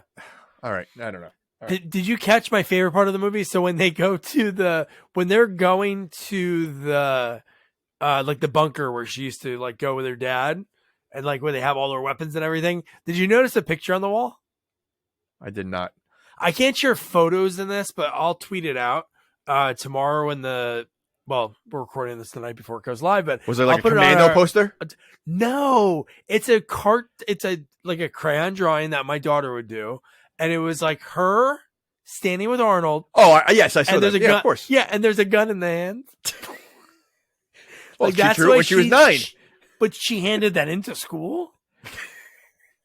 Why? What makes you think she brought it? Wait, you think she's living with Arnold? You think Arnold's taking her to school? I think so. I think Arnold was her school. Or they were just training the whole time. You're saying her whole life was just training for this moment. Arnold was not. He was a class parent. Cookies. I saw the picture. It would have been funny though if there was a Commando picture on the wall. That would have been really funny if there was like random posters in there. But yeah, so then this part is when Arnold's hand's not working a little bit when they're loading all the bolts and the guns. But it's like the plan. They're gonna blow up the Genisys building. Okay, hold on. So why doesn't his hand work? Well, he's getting old, and then that's when he's getting old. The outside skin gets old. The robot the doesn't outside get old. skin gets the inside parts. They're probably not built to live forever. He's used that model essentially on Earth and in the elements for 40. But they don't talk about. They're saying the outside because of what the tissues they used. No, they were saying the outside he ages, but the inside things are just getting old because he mentions that. Yeah, they don't get old. They don't get old. The Terminators don't. It's a robot. Things break. He's not getting old. TVs get old. Things go out. Remotes stop working. You're like, oh man, didn't I just buy this? It happens. And I love that Reese that hated him gave him a little vote of confidence, but not in the nicest way. He's like, you're old, but you're not obsolete. No. That's because Arnold said that in the truck to him. In the beginning, he said the same. Arnold said it to Reese nice. Because he says, why does he look older or something like that, or something. And Arnold said it to Reese, so Reese just threw it back at him later on because now that just shows they're bonding now. Solid writing. Like the callbacks in this movie are really good. There's like 6 or 7 good ones. Obviously the timeline stuff. Maybe we're just not timeline experts. But I just hate old Terminator. I don't like that. It just looks stupid. Oh, you don't like him getting old? No, not at all. I don't like it. I don't like gray hair Terminator. I mean, it's so stupid. It's dumb. Yeah, but nobody else can play that role, so it makes sense. If I get it, but you don't. Why you have to age him? You have to age him. Well, he's old. What are you going to do? Okay, if Johnny 5 lasted 40 years, you think he's an age? Johnny 5 doesn't have human skin on the outside. Right, and that's my point. The skin has nothing to do with the Terminator, so his hand should work. I'm sure Johnny 5 would need new like rotors on the bottom. I don't think so. I don't think. Wally, he was wasn't he in the future? And he lasted. He was. I feel that a robot Wally is going wasn't to be fighting people. Wally was working construction. So what? The robot's Terminator's getting arthritis now because he was fighting so much. I hate it. I hate old Terminator. He needed an oil change. He couldn't get an oil change. He needed an oil can. Like okay, so if he had no skin on there, he rusts when he goes out in the rain. Yeah, that'd be good. Reese has to put an oil can on him. But I love the whole part of this movie. They need a large magnet. And the first thing I thought of, obviously this is a comedy movie, I just thought of like an Acme Looney Tunes giant red magnet. Like, because that's what they needed. And what Arnold had was, I don't know how he thought of it, but he had like brass knuckles, like these hand things that were like some sort of magnet. Well, he uses that for physical therapy for his age. So yes. He stole it from the. So from the, oh my god, dude! And then right at this part too, because this right they're really getting ready. This is like going into like the last act of the movie when she says that line, because they already talked about like that they have to have sex. And then he goes, "And you die in 48 hours," and I'm like, oh my god, like. At least that's not a bad way to go out. If you know you're going to go out. Wait. It's not like he's going to die while in the act of sex. I would choose that. Yeah, I think anybody would. Eddie Murphy. I think it was Raw. Might have been one Raw. of the specials. Yeah, no, I know. You know what you say when his father, the way his father died. Yeah, he came and went at the same time or something. Yeah. But I mean, that's a little different, but to me, like, all right, you have sex, you meet her, and then you're going to die. To me, that's the worst thing because once you have that, now he's going to build that relationship with her, and then he dies in 2 days. That's true. So I think that's the worst way to die. It's like everything's working great now. You know, like I don't have to go back to the future where there's all these war and robots. I can build a life now. No, you're going to die in 2 days. All right. So, okay. If that's the case, then why did they jump in that time machine and go right back to the future? And bring her with him. Yeah. Yeah. So stupid. So here's another timeline question, because I know, man, it seems like out of 75% of this review is going to be timeline, but I think it's what, because the movie is so confusing because I feel like it doesn't follow the timeline rules on so many aspects, and I think that's why. Yeah, and here's one right now. So if Sarah Connor in 1984 travels to the future, essentially she's not having her kid yet. So he really shouldn't be alive. But when he shows up in the bunker and they're like, John, what are you doing here? And he's like, oh, you don't think of how many times I remembered hearing you tell stories about you and Grandpa coming here? Then I'm like, wait, Grandpa's died. Well, I don't know if they went before she was 9, but Grandpa's dead. And you're really not born yet because she didn't have those moments with you yet. Right? Like, Grandpa died when she was 9. So it makes no sense. Yeah, no, I know. Yeah. Unless you're thinking about the other storyline from 1984, then it makes sense that maybe she didn't know the Terminator. Well, maybe talking about Reese's grandparents. No, that was her bunker. That was where she went with her dad. That's why she had her cartoon photos on the wall. He wouldn't. It's not like she knew Reese from the future, like everything about him, and they were like, "Oh, I know where his grandpa used to hang out. Let's go take over that spot." But I do love within seconds, she's like, "F this guy." She shoots him up, and then him coming out in the flames. Yeah, it was so bizarre in the sense that it seemed like there was all those motorcycles right there. No one sees I said the same thing. Person of all things. Okay, not only that, of all things to grab or to get away, they take a bus. I know. Of all things, it was a bus they stole, right? Was it a bus? Yeah. They're okay. So they have all these motorcycles there. I mean, you had a great throwback to like T2. You know, jump on the motorcycles. I mean, no, they take a bus, the slowest possible vehicle you can grab. That's your getaway car. And it's easy to know that you're in it because if they tell you grab it. Oh, and you're right. There were so many people standing around when all this was happening. No one did anything. They were like almost going around, like they were ignoring it. Like if you're in New York City and you see like something going on, people just walk by and pretend like they didn't see anything. Oh, a stabbing! Come on, it's a Tuesday. That happens all the time. That's a light day. Yeah. No, but I was thinking when he walked out, when there was no reaction with all the motorcycles, in my head I was like, you know how cool this would be is because they had the capabilities in that factory, but it wasn't like full going yet, that they could build people. Because obviously we saw it work once because we saw that cop.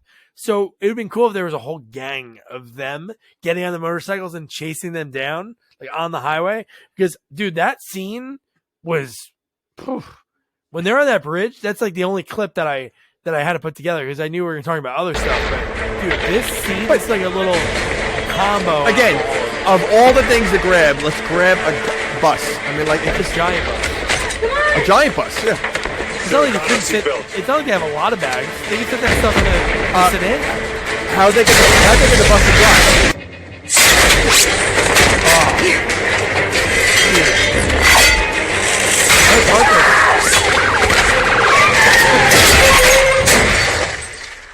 Nice to see you. Get out.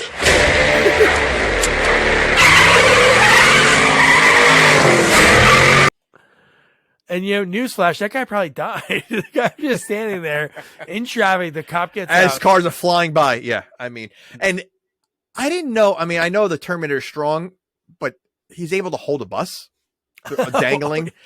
That was like Superman. That was like Spider-Man and Superman stuff. That's not Terminator stuff. He's not that strong.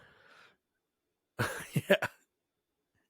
I had this feeling in this movie, and obviously it didn't happen. I really thought he's going to sacrifice himself. I didn't know when, and I didn't think it was going to be there, but each time there was that moment that it was bad, like it could have happened.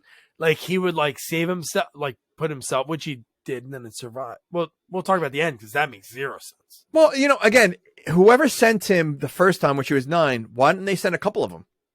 Yeah, multiple ones. So they're not alone. Have a gang. You know what? Correct. Yes. Just two buddies. Yeah. They can hang out for 34 years, you know? Hang out and like they'd be cool. unstoppable. They would be unstoppable. Instead, they said unless he was a prototype and he was the only one they made. They should have had this has been perfect. You ready? They would have the regular one that worked out well and the other one's a defect, but they can only make two and it's Danny DeVito. So it's like what was that movie with Michael Keaton when he had like 5 clones? Multiplicity.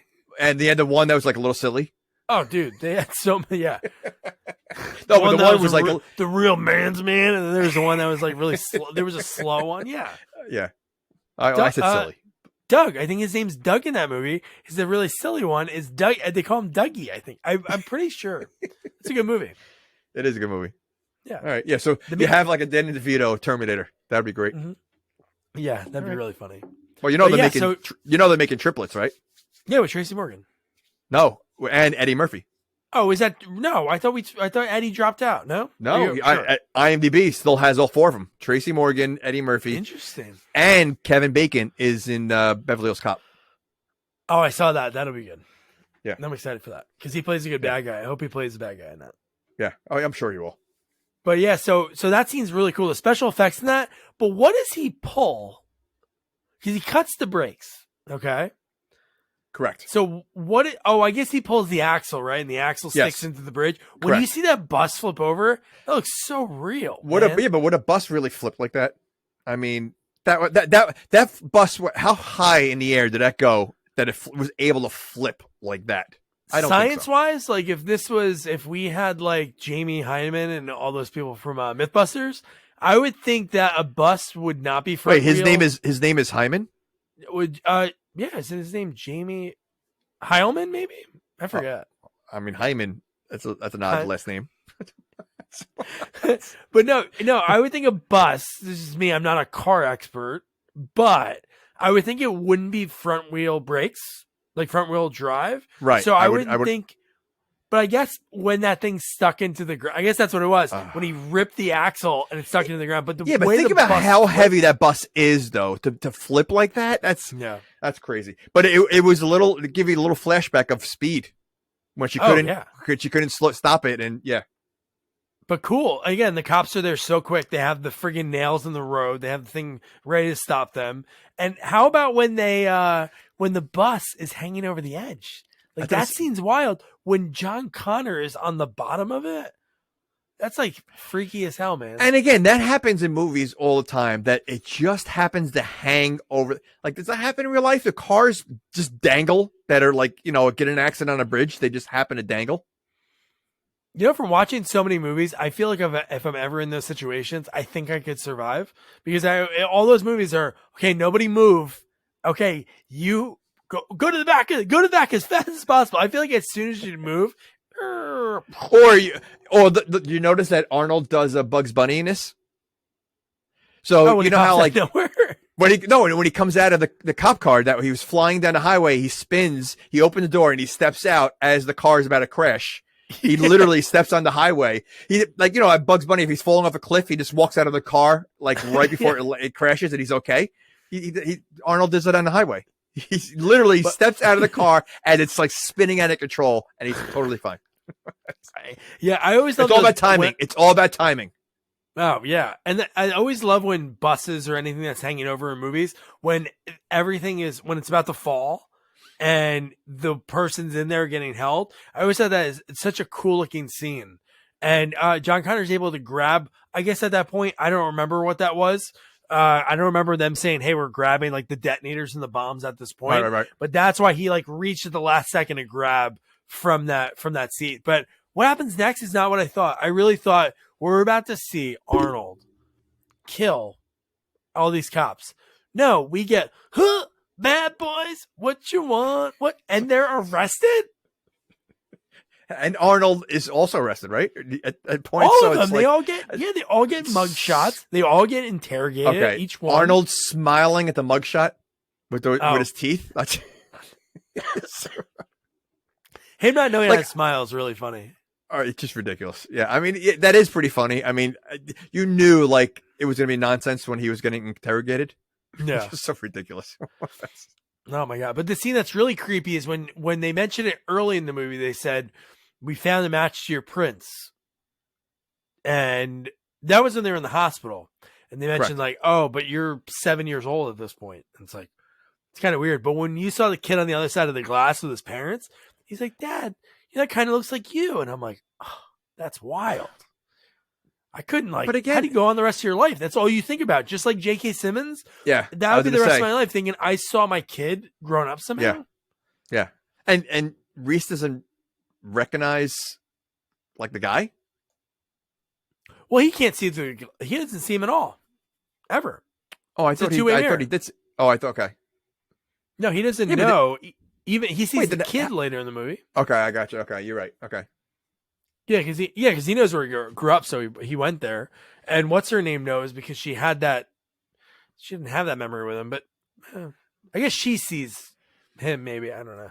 All right, I don't want to get a headache again. Yeah, confusing. But we have Griffiths back, and we have the other Homeland Security, and then we have the other cop that we saw earlier in the movie. But I love what Arnold's sitting there and J.K. Simmons looking, and he thinks that Arnold's looking at him like, holy shit, it's the guy. When he breaks the cuffs and he goes through the wall, right at that same moment, the girl is like a T-1000 and starts shooting everybody up. And I'm like, holy shit. And he essentially saves J.K. Simmons. But the thing that sucked is, and I mentioned he got shot. He did get shot though, right? Didn't he, J.K.?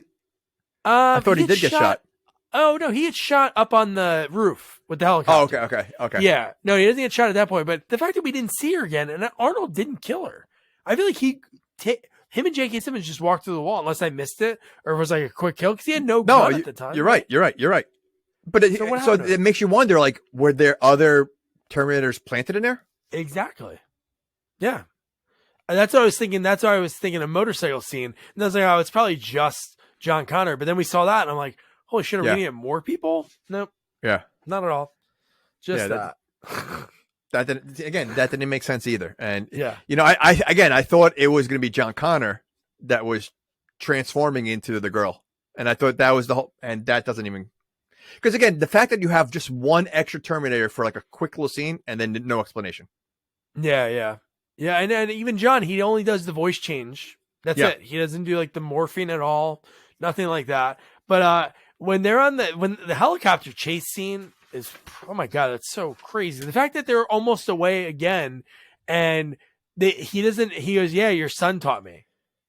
That's what he says. How did you learn how to? And he's like, oh, your son taught me. So they're getting on there. JK's not gonna. All Arnold says is run like hell. And then at that same moment, that's when John Connor comes up, starts shooting, shoots him. And then within seconds, we're getting this crazy chase. Dude, when they were about to crash after getting shot was wild. Can a helicopter do that? I don't think so. When it literally drops down the side of the building like that would, I mean, it looked cool, but like I don't think so. Yeah, did you ever see it take off? It's like and then it starts going up very slow.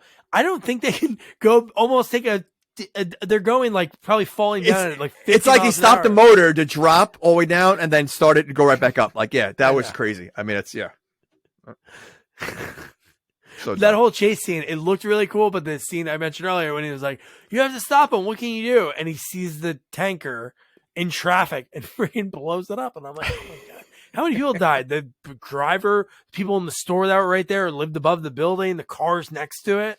And there's so many, and the maneuvers that he was doing with that helicopter was ridiculous. And he's flown it maybe a couple of times. He's like, "Oh, your son taught me." Not like, "Oh, your son taught me, but I've done this a bunch." He seemed nervous. But he did good. He did well. I think he did like Top Gun-ish. He was that good. Yeah. But Arnold, how about what Arnold did? Oh, when he jumped? Shit, when he says, "I'll be back." Yeah. And I'm like, and he swan dives like through it, makes it crash. Again, their goal, they're racing. They're doing like a cannonball run to Genisys. And correct. You're telling me the one that crashes, John Connor's in there first.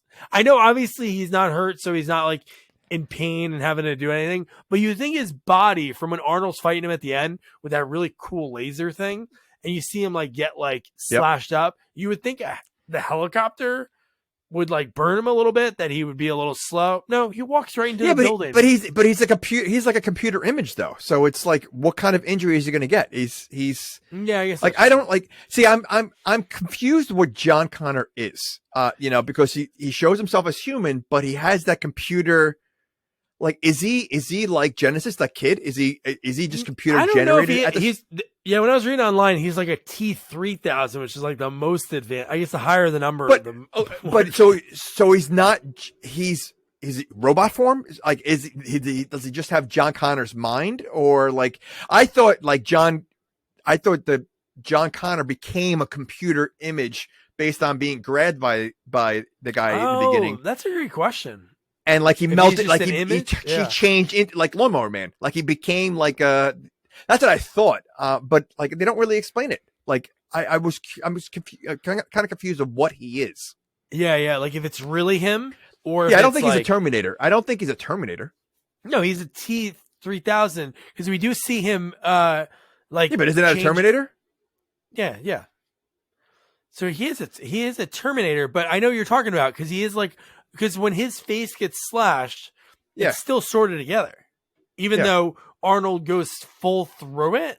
So yeah. Well, he can also change his look to his old look, right? He changed, like he did have scars. He got the scars away. Yeah. So I mean, like what is he? Like I don't like. I'd be curious, like whatever it says, like on Wiki or whatever, like what he became. Yeah. Like he doesn't have skeleton. He doesn't have metal underneath him, does he? No, but he has metal in his body because we see him getting pulled back by the magnets. So that's what stops him. So he is made of metal. Yeah, but they don't. But they don't show that. So like it was just all right. But yeah, so from there, this is when they're in there. He kills the security guard. He does the security guard's voice. But dude, when this is when we see Skynet as a child talking to Kyle and Sarah, and it's like so weird. It's like, yeah, we're gonna do good things. You're the one that's here to hurt me. I'm not bad. I'm like, wow, this is something. Why do they got to make it a child? Like, what's the point of that? I know. But what's the point of that? Like, it just so it slowly grows, like Tamagotchi or whatever. Like you slowly because it literally as it's you could see it like aging. It's like it makes why why wouldn't it just be a computer? Like, or you have to make it a child. This is a grown people, your human company. Yeah, you're gonna make it a child? Like, it's just weird. No, it was so weird. And then when you see John O'Connor show up, and you're like, oh, he's about to kill them. Oh, you can't stop us. And they're like pointing to each other. And he even says later, which we didn't realize, if he in his mind, I guess. So it must really be him because he says if I kill any of you, then I don't exist. So somehow it really is John. So either that's what I'm saying. Sort it's of weird. warped his brain because it's not like he's like a mold of himself because then he wouldn't think that way. Like he had a fear of killing them. But dude, when Arnold comes in with like it looks like the landing gear for the helicopter and he throws it like a spear and he even says a one-liner. Oh, he says, stop talking or you talk too much. I think that's what he says. Yeah. It would have been fun if he said stick around. Oh, yes.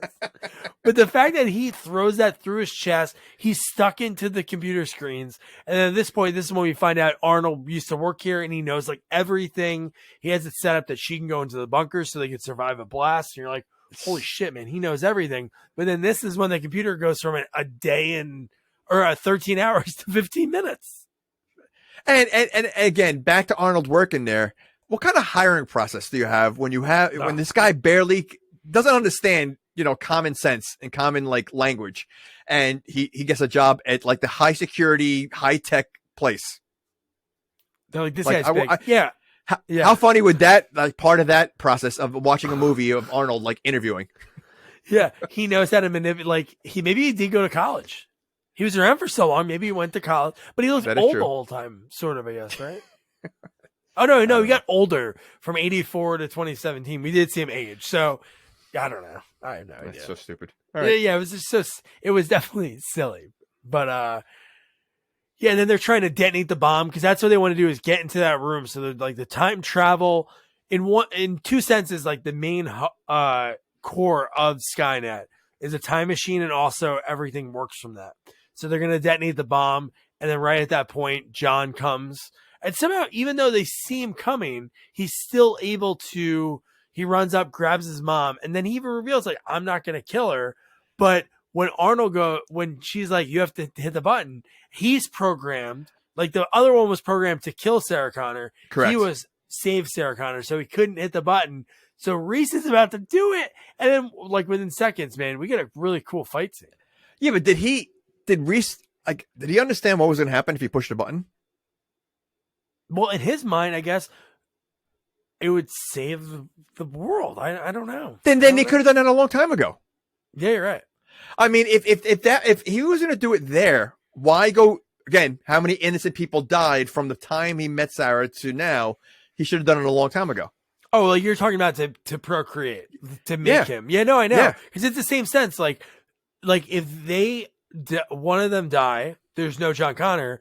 But I guess in the same sense, because John didn't work at Skynet, this is going to happen no matter what. So maybe they needed to still blow up the core so none of the bad stuff happened. I know. And again, the fact that they didn't have sex yet, but John is standing right there doesn't make absolutely no sense whatsoever, because it shouldn't make it. The fact that she mentioned, like, we have to have sex or something, or whatever, or Arnold mentions it, but they don't have to. If John's right there, what do they have to, so that they just basically ignored any kind of time rules whatsoever. Yeah. Wouldn't it be great if John was, Kyle was like, nah, I'm into blondes. I'm sorry. I have a girl in the future. Could you imagine that? Like John is like ruining every relationship of him. So there's no feelings when he goes into the past, because maybe he's like, man, yeah. I was going to say, or like, because John needs Reese to have sex with his mom, he basically forces Reese, like he holds him hostage. Hey, listen, you're not leaving here until you have sex with my mom. Yeah. We're not leaving here until you stick your hoo-hoo dilly in her cha-cha. That would be a ridiculous scene. But so that whole fight scene, so cool. And at that point, when Arnold's going one-on-one with John, the other two are trying to figure out how to do it. And that is a pretty funny scene, because each time a Matt Smith hologram shows up, they talk trash to it and then shoot wherever the hologram's getting spit out. And then they're able to eventually get out of the room. Like, they're able to detonate the bomb, break the glass. And I just thought in my head, I'm like, the holograms can talk, and they talk shit too. How about when it's like, oh, I thought you were going to save us? Because even when they went through the one door, they were still stuck. They went to like a dead end. That was pretty funny. Well, they closed the door. Yeah, the hologram had such a I forget what movie it was. There's a movie that has like a hologram like that would talk to the people, and they were trying to destroy it. What movie was that? War Games? It reminded me of that. What? What'd you say? I was joking. I said War Games. Oh, because the computer kind of talks. Yeah. Or Airplane too. Or Eagle. Are you talking about Eagle Eye with Shia LaBeouf? No. There's an older movie. The whole thing of that movie. I hope. Yeah, I know. If you guys are going to watch Eagle Eye, just stop before I said Eagle Eye, because that's the spoiler of the whole movie. Why would you watch Eagle? Why would anyone watch Eagle Eye? It's a good movie. It's still good. Wait, who's the stars in that? There was Shia LaBeouf and that Michelle. Okay. I forget her last name. Name a movie that he made that was good. I never saw Holes. I did like Disturbia, like the spin-off. That's a remake of Alfred Hitchcock. That's still good. Come on, it's Shia. Nah, I like his videos where he's causing havoc more than his movies. So. Oh my god. So this is where Arnold, he's getting beat, but then he's sacrificing himself. They're on the thing. He says, "Press it." No, Pops, I can't. No. And then they press the time machine, because the magnets will rip up, the metal.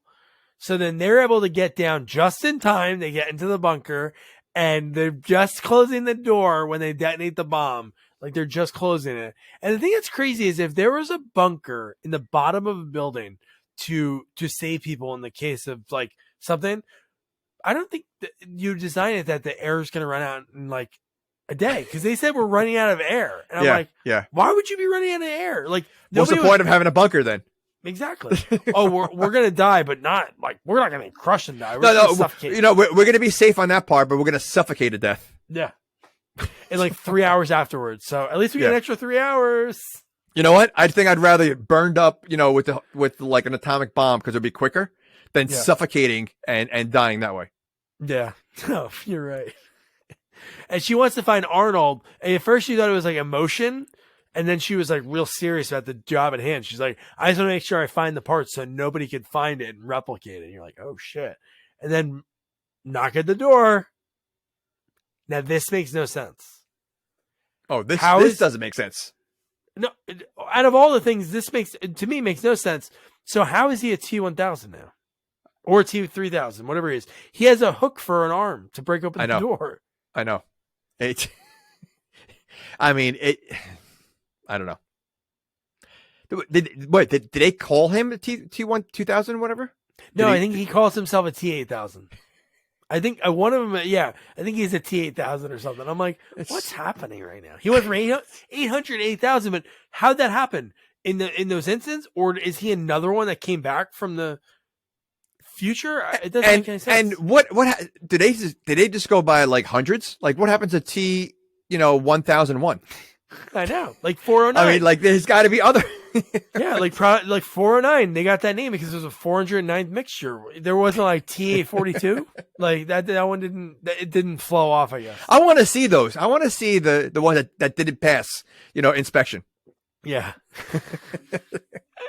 But no, so then we get the creepiest part of the movie. Like the fact that they go to talk to. I know. But again, this doesn't make sense again because isn't essentially like Skynet's dead at this point because they blew up the building? Maybe they can rebuild, but he goes, I want you to repeat after me. Repeat to yourself over and over again. Skynet is Genisys, or Genisys is Skynet. Okay, can you do that? And I'm like, where are the parents? I always said the same thing. Where are the parents allowing him to talk to strangers? Yeah. Adults. Like, yeah. And this kid's gonna remember when he at that age. He's gonna forget. Yeah. He's gonna forget by the time he gets home. He already forgot what the guy said. And then what happens after this weird scene? They kiss, and then Arnold like gives like a thumbs up, sort of, and smiles creepy. And that was like his like, okay, you guys can have sex. That is the creepiest smile that he does like a few times in this movie, and it's just ridiculous. Oh my God. There's a mid-credit scene, right? And I went through it. I skimmed through it. There was one. What was it? They were inspecting where the explosion was of the I think of the time machine, and then something I forget. There was something that it was a quick little scene, but it was something that shows that like there's still life there. Oh, for the movie, I get which I don't think this movie has anything to do with the newer one, but I saw the new one recently, and like I think it's old Arnold again. Yeah, I might check it out. It's Arnold. So that was Terminator Genisys. Jamie, would you recommend people to rack their brain about the timeline? Again, do I think it's a good movie for the? Again, I never saw Salvation, so I don't know. If you're a Terminator fan, you got to watch it. I think you have to watch it. It's confusing. The action is good. The special effects are good. But you're going to be confused, and it's definitely not one of their best ones, but it's just for the special effects and action. It's worth watching. And it's Arnold. I mean, to me, I watch every Arnold, so it doesn't make a difference. Oh, me too. No, he's one of those him Stallone. Not Seagal, but I'll tell you though, I mean, I like, what is it? Emily Clark or Amelia Clark, whatever. Clark. Yeah. I loved her in Game of Thrones, but as Sarah Connor, I think Linda Hamilton crushed it so bad that having someone else play that role, it's tough. It's a tough role to fill, and I don't think she's too cutesy. Where I just don't think she's not.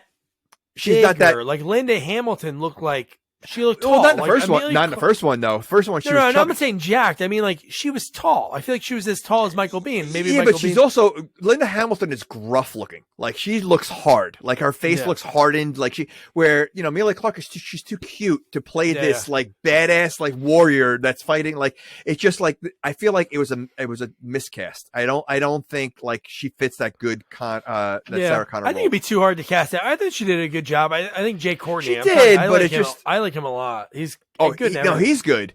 But I just feel like I think I mean I don't know who could have done the role, but I just feel like maybe like a Jessica Biel probably could have done well. I just think like she's very young looking and she's just too nice looking for the role because it is a tough role. Sarah Connor is a tough so. Yeah, no, definitely. No, I'd say recommend watching the special effects. And I think maybe if you can figure out the timeline issues again, anytime you watch a movie that has something that gets you thinking during the movie, even though it's frustrating, it still makes you think. And that's fun to do. You're like involved in while you're watching the movie. It does. The only thing with this movie also is it's very long. It's like over 2 hours long. It was 2 hours and 10 minutes. That was yeah. one So of the for a sequels movie it's got to be. And for a movie that's very confusing, that's a long time to watch a confusing movie. So I think if they were able to cut it down, because I think there was a lot of dialogue with Sarah and Reese that they probably could have cut out some of those scenes. I think it would have been a little better, but it just felt long.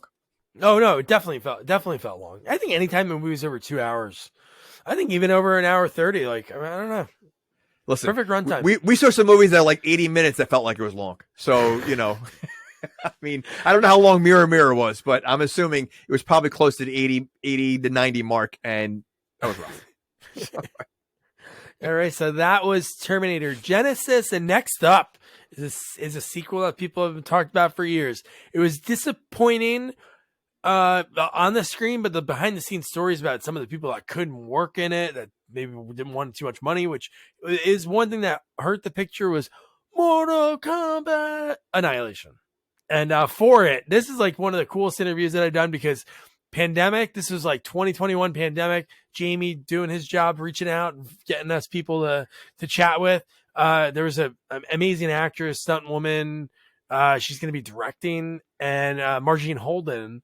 And I connected with her and we just could never connect again. We picked a date, nothing happened. And then just the email, she wasn't seen, but we finally connected like Saturday night. She emailed me back and I was like, oh my God, I would love to interview you. So we talked and she had a really cool role in Mortal Kombat.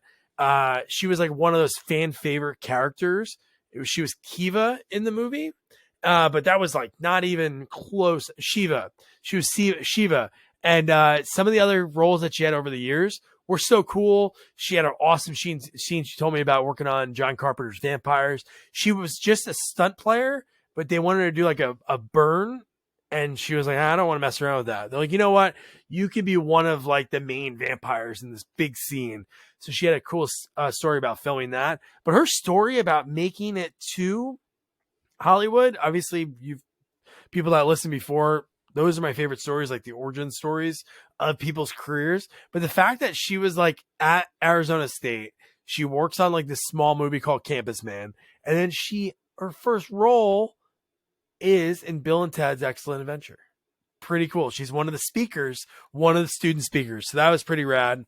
And just the rest of her career. And man, I'm so happy when we connect with people that, especially I wanted to talk with her so bad. And then we finally did connect because she has some great credits over the years, great stunt. So I love hearing all those different parts when it comes to people, and she loves what she does. So lots of passion, love talking to Marjean. So yes, that's next week. And then Mortal Kombat Annihilation the following. So don't forget to review, rate, share our podcast, follow us on all social media at Sequels Only. And don't forget to check out our website, sequelsonly.com. Good night. Good night.